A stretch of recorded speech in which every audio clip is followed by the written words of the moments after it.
Melihat kulit yang putih mulus ini. Lalu bodi yang seksi. Punya bodi dan kecantikan ini. Pasti para sugar daddy.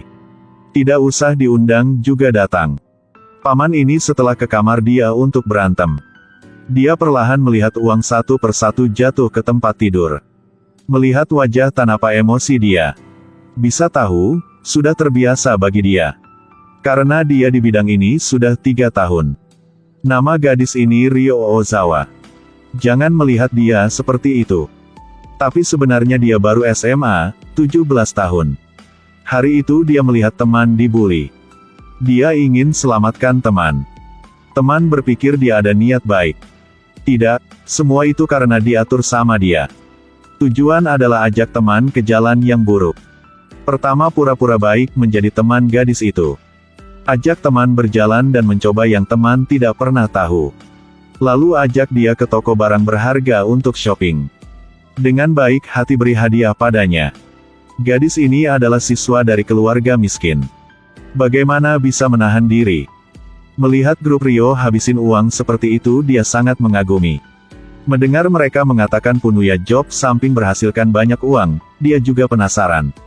Ryo bawa teman ke rumah yang diberi sugar daddy. Teman sangat bahagia setelah melihat rumah ini. Waktu sudah tiba. Grup Ryo juga tidak diam lagi. Mereka ceritakan kerjaan mereka. Teman awalnya sangat bersemangat. Setelah tahu, jual diri. Wajah dia langsung berubah. Dia ingin menolak mereka. Melihat itu Ryo langsung pura-pura baik. Dan bilang jika dia tidak mau ikuti mereka, tidak apa-apa. Karena dia masih bersih. Dan tubuh mereka sudah kotor. Hanya berharap mereka masih bisa menjadi teman baik. Bagi orang yang sering dibully oleh teman. Dia sangat ingin dekat teman baru.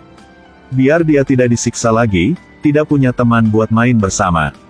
Tambah berapa hari ini dia main sama grup Ryo sangat bahagia. Akhirnya seperti Ryo tebak, dia setuju ke grup mereka. Dia mulai di jalan jual diri.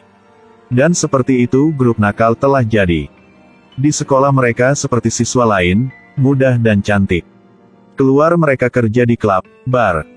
Karena mereka menghasilkan banyak uang. Jadi hidup mereka tenggelam ke dalam makan dan main. Tapi Ryo baru 17 tahun, bagaimana dia bisa kerja selama itu? Kenapa dia ingin teman ikuti seperti dia? Ternyata saat dia 14 tahun. Karena terlalu cantik, dia telah diperkosa. Membuat dia hamil. Dari saat itu dia melangkah ke jalan ini. Dan dia hanya berteman sama orang yang dia bisa memanfaatkan. Mencari gadis muda masuk ke grup dia. Dia akan mendapatkan fee yang cukup tinggi. Ini adalah alasan sebenarnya. Tapi suatu pria muncul. Membuat Ryo kesentuh hati. Hari itu mereka mendapatkan banyak foto punya satu pria. Nama pria itu adalah Kouki Ozawa. Kouki dan Ryo ada nama keluarga yang sama Ozawa. Jadi toko salah kekirim ke alamat dia. Dan Ryo melihat foto-foto ini. Dalam hati berpikir ternyata adalah dia. Dia sudah bertemu pria ini 2 kali. Pertama kali adalah saat 14 tahun dia ditarik ke rumah sakit sama ibu untuk abortus. Walaupun hanya lewat sebentar. Tapi dia masih ingat muka pria itu. Yang kedua kali adalah saat dia bekerja. Melihat dia disemprot air ke muka oleh gadis lain. Dia langsung senyum. Saat dia kerja dia tidak lupa untuk melihat sekali lagi. Karena di tas ada cara untuk hubungi pria itu. Ryo berpikir kemungkinan ini adalah takdir. Dia memutuskan untuk bertemu dengan pria yang membuat dia jatuh cinta ini. Apakah cinta akan tumbuh di antara seorang pelacur dan pria seperti orang ini? Kau sangat lucu. Gadis dan pria gemuk ini bersiap untuk transaksi. Tapi dia mendapat telepon gadis itu langsung berhenti. Kaki sangat bagus. Pria itu tanya ada apa. Gadis ini bilang dia harus pergi. Pria ini berpikir gadis ini takut jadi perlahan omong. Kamu takut? Tidak apa-apa, aku akan baik sama kamu. Maaf aku harus pulang sekarang. Lalu tinggalkan pria gemuk itu. Ryo langsung mencari taksi. Apa yang membuat dia tinggalkan kerjaan ini? Harus ke sana. Ternyata bertemu pria yang membuat dia kesentuh ke hati.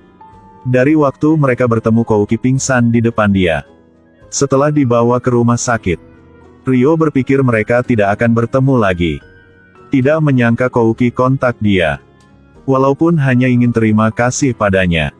Tapi tidak tahu kenapa dia berjalan ke depan Kouki. Ini adalah adegan punya gadis yang pertama kali jatuh cinta orang lain. Walaupun tubuh dia sudah punya pengalaman dalam 3 tahun. Tapi bahas soal cinta ini adalah pertama kali dia jatuh cinta dengan orang lain. Cerita siswa SMA jatuh cinta dengan guru mulai dari saat itu. Ini. Ryo langsung minta tolong Kouki ajarin dia belajar. Pria ini ingin menolak. Tapi tidak bisa menahan dengan gadis yang suka manja ini. Jadi dia hanya bisa setuju dengan melihat orang sedang fokus punya Kouki. Ryo terpesona dengannya. Malam Ryo akan cari Kouki. Membuat Kouki tidak tahu harus melakukan apa. Dia adalah orang cabul suka ikuti orang lain.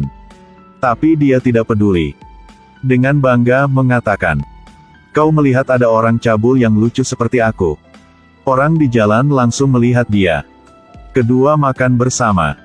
Ryo ingin menjadi pacarnya. Dan bilang dia sudah dewasa. Bukan anak kecil lagi. Iya ampun. Hampir ungkapkan kerjaan dia pada Kouki. Tadi kau ingin melakukan itu kan? Bukan. Di tempat Bas Ryo membuat berjanjian sama Kouki. Jika dia berhasil dapat poin tinggi, mereka akan berkencan. Tidak bisa omong apa. Kouki hanya bisa setuju dengannya. Menunggu Bas dia tidak bisa diam. Dia tidak malu dan terus teriak sama Kouki. "Guru aku sayang guru." Membuat semua orang melihat ke arah dia. Tindakan ini membuat dia sangat malu tidak tahu harus bersembunyi di mana. Dan kau lihat Ryo. Ini adalah seorang gadis yang sedang jatuh cinta. Hari ini waktu para gadis bekerja. Tapi sekarang Ryo tidak bangun. Teman tanya dia kenapa. Ryo minta maaf sama mereka. Dia tidak mau membuat kesalahan sama Kouki. Jadi dia memutuskan untuk tidak lanjutin pekerjaan ini lagi. Dia yang ajak orang lain. Sekarang dia yang mundur duluan. Dia merasa sangat bersalah sama teman. Untungnya teman setuju dengan dia.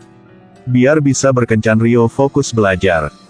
Tidak hanya fokus untuk belajar. Dan dia ke tempat ini ambil buku asteris dulu tidak pernah sama sekali asteris. Di jalan juga belajar. Bahkan sedang mandi dia juga belajar. Usahanya dibuktikan oleh surga. Sayangnya selesai ujian dia kurang 1 poin. Dia berpikir tidak punya kesempatan untuk berkencan dengan Kouki. Tapi setelah Kouki melihatnya ternyata karena ujian salah. Dan jawaban dia sudah benar. Jadi jawaban dia benar pertanyaan ini. Kouki juga berkencan dengan Ryo. Ryo sangat bahagia. Hari pertama dia denagen gaun berwarna merah muda. Tambah sepatu hak tinggi. Kouki pertama kali berkencan. Tidak tahu harus kemana. Ryo bilang tidak penting. Terserah dia mau kemana. Tapi Ryo tidak tahu. Kouki bawa dia ke reruntuhan kuno. Ryo tidak suka. Tapi Kouki senang sudah cukup bagi dia. Setelah mereka sering berkencan, Ryo bosan di perpustakaan jadi dia mulai membuat masalah.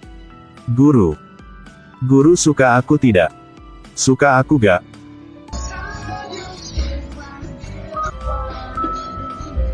Ryo bosan sampai ketiduran. Tiba-tiba ada barang lempar ke badan dia. Kouki panggil dia ke sana. Ryo belum sadar. Ke depan Kouki. Lalu, ini adalah seorang gadis punya pengalaman di bidang malam selama 3 tahun. Sekarang karena ciuman ini jadi dia sangat semangat. Sepertinya ini adalah perbedaan banding punya cinta dan tidak punya cinta. Ciuman ini membuktikan Kouki suka Ryo. Dari waktu itu, mereka sering berkencan. Seperti pasangan lain. Tapi Kouki tidak mau lebih dari sekarang. Tapi hal yang indah tidak terlalu lama. Hari itu Ryo melihat barang aneh di rumah Kouki. Di situ menulis.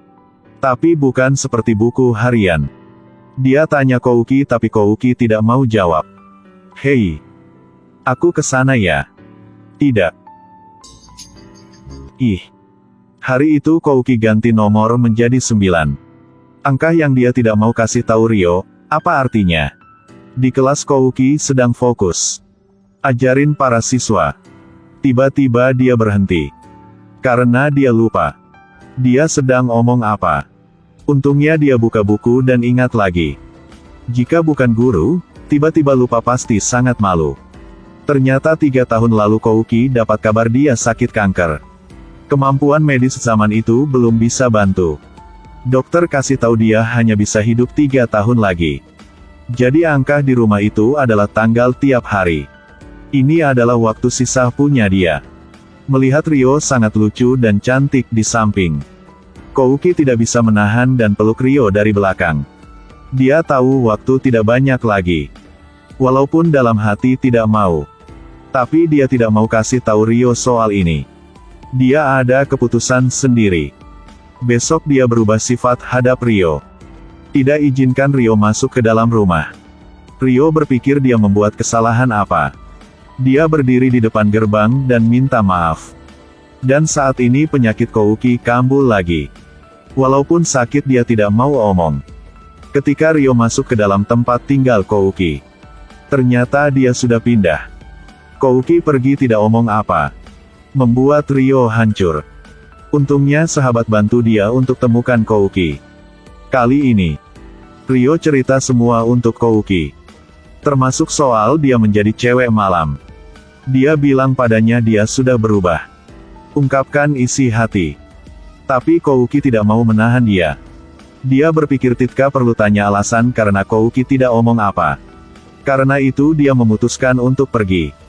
Ketika dia berbalik melihat ke arah Kouki, dia melihat Kouki sudah pingsan. Dalam rumah sakit, Ryo ambil identitas saudara Kouki. Dokter kasih tahu penyakit dia sudah parah. Jadi waktu dia tidak banyak lagi. Jika sekarang dia tidak operasi, kemungkinan dia masih hidup. Jadi Ryo harus beri keputusan sekarang. Setelah dia tahu Kouki karena sakit jadi tinggalkan dia. Dia tidak merasa sedih lagi. Sering bercanda Kouki dan suruh dia harus operasi. Tapi Kouki tahu operasi kali ini, jika berhasil, dia akan hilang semua keingatan. Dia tidak mau melupakan Ryo. Tapi Ryo berjanji, mereka akan bersama sekali lagi. Karena dia sangat pintar soal ini. Seperti mereka pertama kali bertemu. Suatu hari di tahun depan, seorang gadis cantik dengan payung berwarna merah berjalan di sel kereta. Ketika sampai ke tempat ini, payung di tangan sudah hilang. Lalu ada orang yang dia menunggu muncul. Pria itu melihat gadis ini. Sepertinya tidak mengenali dia. Dia ingin pergi. Gadis itu panggil. Dia tidak bawa payung. Boleh ikuti dia. Pria ini tidak menolak. Melihat payung warna merah sedang di dekat patung. Ini semua tindakan Ryo. Seperti pertama kali mereka bertemu.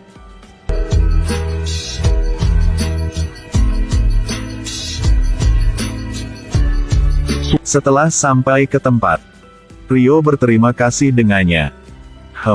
Makasihnya.